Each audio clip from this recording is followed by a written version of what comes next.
Imagine this: a ship sailing perfectly, its cargo untouched, its sails set to catch the wind. It's a ghost on the water, a vessel without a soul. This isn't the beginning of a horror novel. It's the true story of the Mary Celeste, one of history's most enduring and chilling maritime mysteries. What could make an entire crew, including a captain, his wife, and their 2-year-old daughter, vanish without a trace, leaving everything behind? On December 4th, 1872, the crew of the British brigantine Dei Gratia spotted a ship adrift in the Atlantic, somewhere between the Azores and Portugal. As they drew closer, something felt deeply wrong. The ship was sailing erratically, its sails slightly damaged, but it was otherwise intact. Hailing the vessel, they received no response. A boarding party was sent over, and what they found has puzzled historians and storytellers ever since. The ship was the Mary Celeste, which had set sail from New York a month earlier, bound for Genoa, Italy.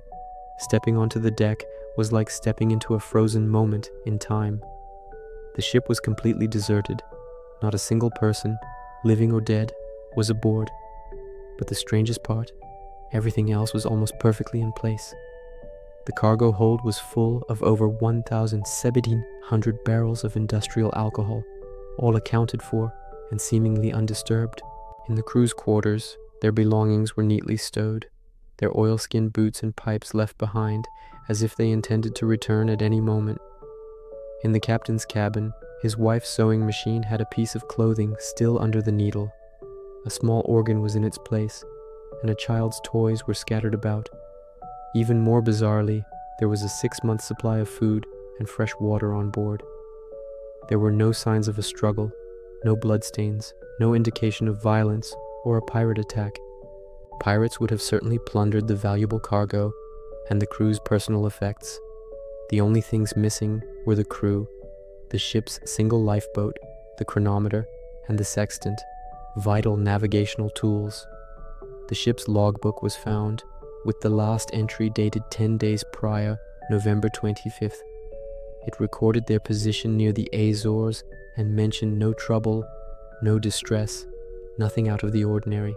The ship was seaworthy, a little water was in the bilge, but nothing a seasoned crew couldn't handle. It was as if 10 people had simply decided to step off the ship into the middle of the vast, unforgiving Atlantic Ocean. So, what happened to Captain Benjamin Briggs, his wife Sarah, their daughter Sophia, and the 7 experienced crewmen? The mystery immediately captured the public's imagination, and theories began to fly. Early speculation at the salvage hearings was dark. The Dei Gratia crew was initially suspected of foul play, with some suggesting they had murdered the Mary Celeste's crew to claim the salvage reward. However, there was absolutely no evidence to support this, and they were eventually cleared. Another theory pointed to mutiny. Perhaps the crew, fueled by the alcohol in the cargo hold, rose up against Captain Briggs. But this seemed unlikely. Captain Briggs was known as a fair and competent commander, and the crew was hand-picked and reputable.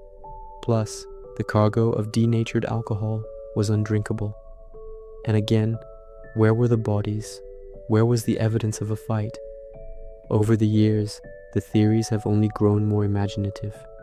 Giant squids, sea monsters, alien abductions, you name it, someone has suggested it. While these make for great stories, we have to look for more plausible, scientific explanations. One of the most popular and logical theories revolves around the cargo itself, those barrels of industrial alcohol. The idea is that some of the barrels may have leaked, creating a buildup of flammable vapor in the hold. The crew, fearing an imminent and catastrophic explosion, might have made a split-second decision to abandon ship. This would explain why they took the chronometer and sextant. They planned to follow the ship in the lifeboat from a safe distance until the danger passed. Imagine the scene: a sudden, alarming noise from the hold or a pressure change, and the captain, responsible for his family and crew, orders an immediate evacuation. They hastily board the single lifeboat, perhaps tethering it to the main ship. But then, a sudden squall could have snapped the rope, or the winds could have picked up, pushing the much larger, faster Mary Celeste away from the tiny, vulnerable lifeboat. Left behind, adrift in the open ocean, their chances of survival would have been slim to none. This theory neatly explains the missing lifeboat and navigational tools, the intact cargo, and the absence of any signs of struggle. The only thing missing is a definitive sign of an explosion. But it could have been a vapor release without a full-blown blast, enough to cause panic but not structural damage. Another fascinating theory suggests a seismic sea event, like a small underwater earthquake or a seaquake. This could have violently shaken the ship, dislodging the cargo and leading the crew to believe the ship was breaking apart. This panic could have also led them to abandon ship in the lifeboat. There's also the possibility of a waterspout, a tornado on the water that could have sucked the people off the deck without seriously damaging the ship itself. These natural phenomena are rare, but not impossible.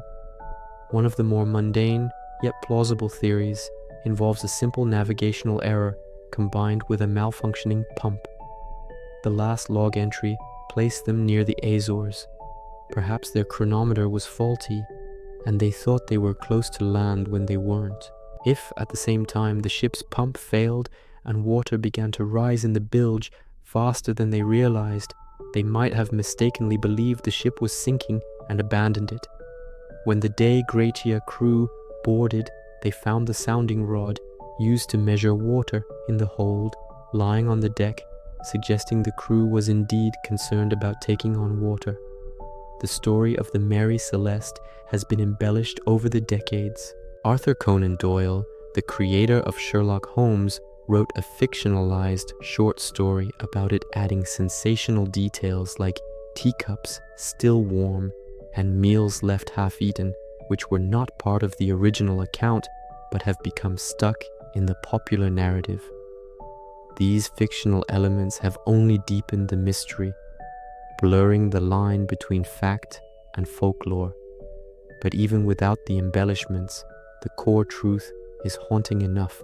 10 people vanish from a perfectly good ship. We can analyze the evidence, debate the theories, and try to piece together their final moments, but we will likely never know for certain what transpired. The ocean keeps its secrets well. The fate of the Mary Celeste's crew is a powerful reminder of the vastness and the unforgiving nature of the sea, and of how quickly a normal day can turn into an eternal mystery. It's a true ghost story, not of hauntings, but of absence. A ship that sailed on, leaving its human story lost somewhere in the deep blue. What do you think happened? A panicked evacuation, a freak natural event, or something else entirely? Let me know your best theories down in the comments. Thank you so much for joining me on this journey into one of history's greatest unsolved mysteries. If you enjoyed this video, please give it a thumbs up and consider subscribing for more deep dives into the unexplained. We'll see you in the next one.